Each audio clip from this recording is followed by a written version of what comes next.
중요한 건 어떤 바람직한 내용을 주입하는 게 아닙니다. 관계를 재정립하는 게 핵심이에요. 그 모든 인지행동 치료, 인지치료, 마음 챙김이 임상적인 수준의 마음 문제를 향후일제만큼 해결한다고 얘기하는 그 모든 것들이 핵심은 관계를 잘 재정립하는 거예요.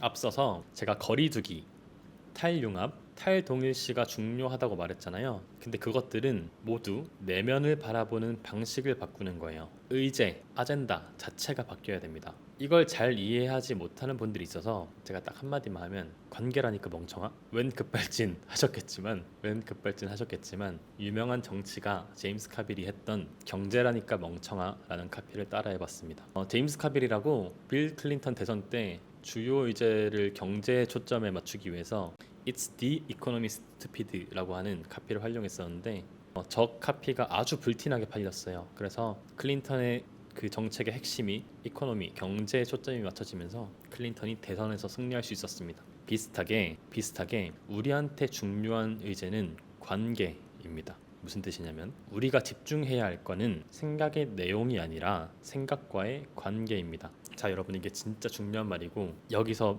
이해가 잘못 잡히면 그 뒤에가 다 잘못돼요. 이거를 아주 집중해서 들어보세요. 우리가 마음을 다스리기 위해서 심리 유튜브를 수도 없이 보고 책도 수없이 읽어보지만 그때일 뿐이죠. 대부분 긍정적으로 생각하는 법, 나를 더 사랑하는 법, 나에게 자비를 베푸는 말, 우울증에서 벗어나는 생각법, 온갖 조언이 있지만 삶에는 변화가 찾아오지 않습니다. 그거는 끊임없이 생각의 내용에만 집착하고 있기 때문이에요. 이러한 현상을 생각에서 본다라고 해서 look from thought라고 하는데요. 얘처럼 여기 앉아있는 팝콘 덩어리에 앉아있는 얘처럼 생각 팝콘 위에 앉아서 끊임없이 고민하는 거예요. 하지만 그 위에 앉아있는 한, 그 팝콘 덩어리 위에 앉아있는 한 절대로 결코 본질은 볼 수가 없습니다. 중요한 거는 내용이 아니라 관계인 거예요. 즉 생각을 볼 줄 알아야 됩니다. 생각 그 자체를 한 걸음 떨어져서 바라보는 공간감을 찾을 수 있어야 돼요. 아마 이렇게 생각하는 분들이 많을 거예요. 제가 이렇게 얘기해도 이렇게 생각하는 분들이 많을 겁니다.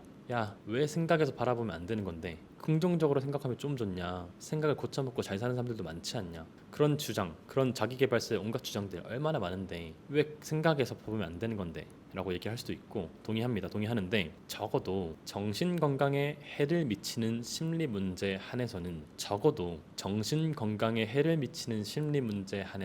그렇게 할수록 문제만 더 심해질 뿐이에요. 이렇게 생각하지 말자라고 되뇌일수록 미친 듯이 그 생각밖에 안 납니다. 이렇게 생각하자고 되뇌일수록 그렇게 하고 있지 못한 현실만 부각될 뿐이에요. 자기자비라는 개념이 있죠. 셀프 컴패션이라는 자기자비라는 개념이 있는데 자신에게 자비를 베풀고 용서하고 수용하자 뭐 이런 접근이에요. 저도 아주 좋아하고, 근데 MBCT라고 하는 우울증을 위한 마음챙김 기반 인지치료라고 하는 프로그램에서 연구자들이 이 자기자비를 빼버렸어요. 마음챙김에서 되게 중요한 요소거든요. 근데 빼버렸어. 왜 그럴까요? 연구자들이 임상 연구를 해보니까 생각과 거리가 멀어지지 않은 상태에서, 그러니까 탈융합되지 않은 상태에서, 탈동일시되지 않은 상태에서 이런 바람직한 생각을 주입하면 환자들이 자꾸 수치심에 빠지고 그렇지 못한 자신을 되돌아보게 되면서 평가적이고 반추적인 상황에 빠진다는 거예요. MBCT를 개발한 사람들은 이렇게 말합니다. 제가 원문 그대로 들고 왔는데, 임상장애를 가진 사람들에게 자해 명상은 오히려 그들의 취약성을 유발시킬 수 있다는 위험이 있다.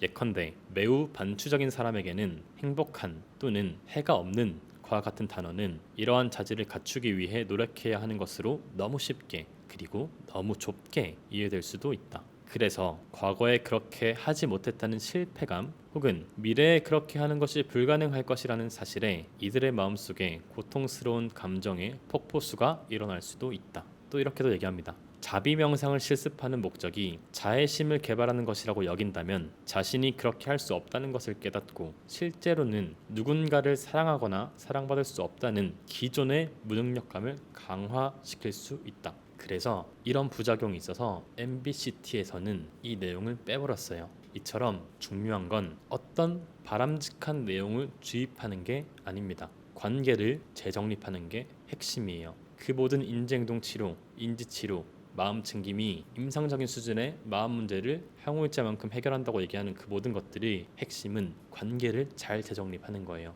이 관계를 재정립한다는 거, 생각을 본다는 건 무엇을 뜻하냐면 내 경험의 의식적인 목격자로서, 제가 지난 세션 때 이게 무슨 말인지 설명했었죠. 내 경험의 의식적인 목격자로서 한 걸음 떨어져서 나의 내면을 바라보며 생각을 그저 하나의 심리적 사건으로 대하는 연습을 하는 거예요. 이 심리적인 사건은 그냥 사건일 뿐입니다. 마음속에 떠올랐다가 또 흘러가는 사건일 뿐이에요. 그 경험이라고 하는 거는 실제 하지도 않고 나 자신도 아닙니다. 지금 저한테 떠오르는 아까 노래를 했을 때 들었던 부끄러움, 제 몸 어디에도 없어요. 팔에도 있는 것도 아니고 심장에 있는 것도 아니고 종아리에 있는 것도 아니고 허벅지에 있는 것도 아니에요. 그거는 그냥 실체가 없는 마음속에서 벌어졌다가 그래서 심리적인 사건일 뿐인 거예요. 즉 판단하지 않고 평가하지 않고 집착하지 않고 내면에 벌어지는 일을 있는 그대로 관찰하고 경험한다는 거예요. 관계를 재정립한다는 것은 판단하지 않고 평가하지 않고 집착하지 않고 내면을 그대로 관찰하고 알아차리고 경험한다는 겁니다.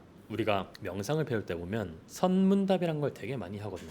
여러분 선문답이 뭔지 아세요? 선문답이 뭐냐면 내 질문의 본질적인 답은 하지 않고 자꾸 뜬구름 잡는 소리로 애매하게 답하는 거예요. 허허 그렇군요. 어떻던가요? 또 지켜볼까요? 아주 미칠 노릇이죠. 이게 얼마나 미칠 노릇이냐면 한번 생각을 해보세요. 출가해서 절에 들어가는 사람을 생각해 볼게요. 그런 사람이 있다고 생각해 보세요. 제가 갑자기 뒷선싱 하다가 갑자기 더 깊게 가가지고 깨달음을 얻고 머리를 빡빡 밀고 절에 들어가서 이제 불자가 돼서 스님이 되겠다라고 결심했다고 생각해 보세요. 그런 저는 정말 많은 것들을 포기했단 말이죠. 대체 왜 그래야 되는지 모르겠는데 수양을 하려면 머리를 밀어야 된대. 전 아직도 그걸 왜 그래야 되는지 모르겠거든요. 머리털을 밀어야 돼. 얼마 없는 이 머리털도 다 밀고 제가 고기도 못 먹고, 전 고기 정말 좋아하는데 고기도 못 먹고 잠도 못 자고 성욕도 해소할 수가 없어. 인간의 3대 욕구를 다 포기하고 또 생명체의 근원적인 욕망인 DNA 전달까지 못하게 합니다. 그런 저는 어떤 깨달음을 얻기 위해서 그 모든 걸 다 포기하고 왔단 말이에요.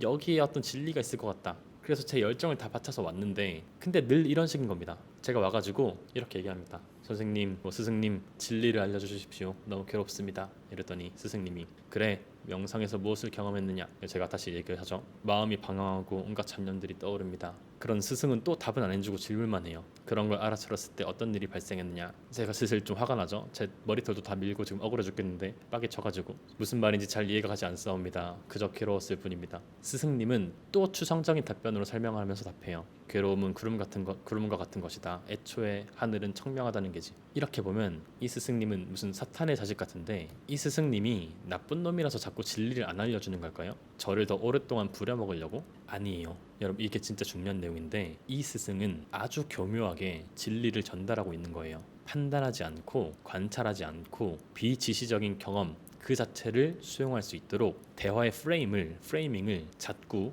관계의 재정립, 내면과의 관계의 재정립 방향으로 가져가는 거예요. 제가 던졌던 그 모든 질문들은 생각의 내용에 초점이 있거든요. 괴로움을 벗어나고 싶다, 이걸 피하고 싶다, 진리, 그 내용을 알려달라. 근데 이 스님은 제가 끊임없이 초점을 내용에 맞춰도 다시 한번 저의 태도를, 저의 초점을 관계에 집중시키도록 합니다. 생각해보면 아주 교묘한 전략이 아닐 수 없어요. 만약 여기서 이 스승님이 이런 명상은 틀린 것이다, 그게 아니다, 이렇게 해봐라 저렇게 해봐라 라고 얘기하는 순간 그 대화의 모든 프레이밍이 생각의 내용, 무엇이 옳고 그르고 무엇이 좋고 나쁘고에 초점이 맞춰지고 그때부터 우리의 모든 인지적 작용은 판단적으로 되는 거예요. 이 스승님은 이 진리를 알기 때문에 아주 교묘하게 선문답을 하면서 경험적으로 그 진리를 깨달을 수 있도록 돕는 거예요. 관련해서 제가 아주 재밌는 일화가 하나 있는데 저는 마음이 힘들거나 번잡할 때 어디 조용한 데 혼자 가는 거 좋아하거든요. 그러니까 제가 지난번에 서울 성복동에 길상사라는 곳이 있어요.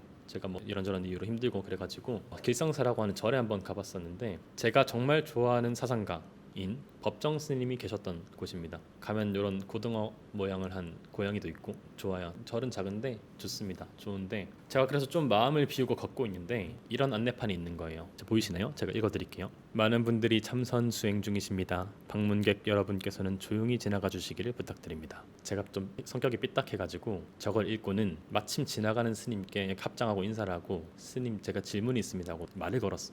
말을 걸어가지고 지금 근데 왜 조용히 해야 되냐, 내면을 바라보고 알아차리는 수행이 있을 뿐인 거지, 시끄러운 소리 때문에 생각이 어지러워졌다면 그 생각과 감정을 알아차리면 그뿐인데 왜 참선이라고 하는 거는 조용한 곳에서 해야 되냐라고 물었어요. 미친 사람 같죠? 제가 가끔 미친 짓을 하는데 미친 사람 같죠? 그랬더니 살짝 당황하시면서 저보고 불자냐고 물으시더라고요. 근데 제가 뼛속까지 무신론자여가지고 차마 그렇게 답하지 못하고 뭐 그런 건 아닌데 심리학 공부를 했다 뭐 이런 식으로 얘기하면서 대화를 했어요. 대화를 했는데 그때 해주셨던 말씀 중에 기억나는 게 몇 가지가 있는데 세 가지를 제가 소개해드릴게요. 첫 번째는 이런 말씀하셨어요. 대화 중에 조용히 하는 거는 방법이지 목표가 아니다. 조용히 하는 거는 방법이지 목표가 아니다. 이거를 디스턴싱에 대입해서 생각해보면 이완을 한다는 거는 방법이지 목표가 아니다는 거예요. 마음이 너무 압도적으로 힘들 때 마음을 잘 관찰하고 기꺼이 경험할 수 있는 상황을 만들기 위해서 이완이란 걸 하는 거지, 우리가 이완을 위해서 명상을 하는 건 아니에요.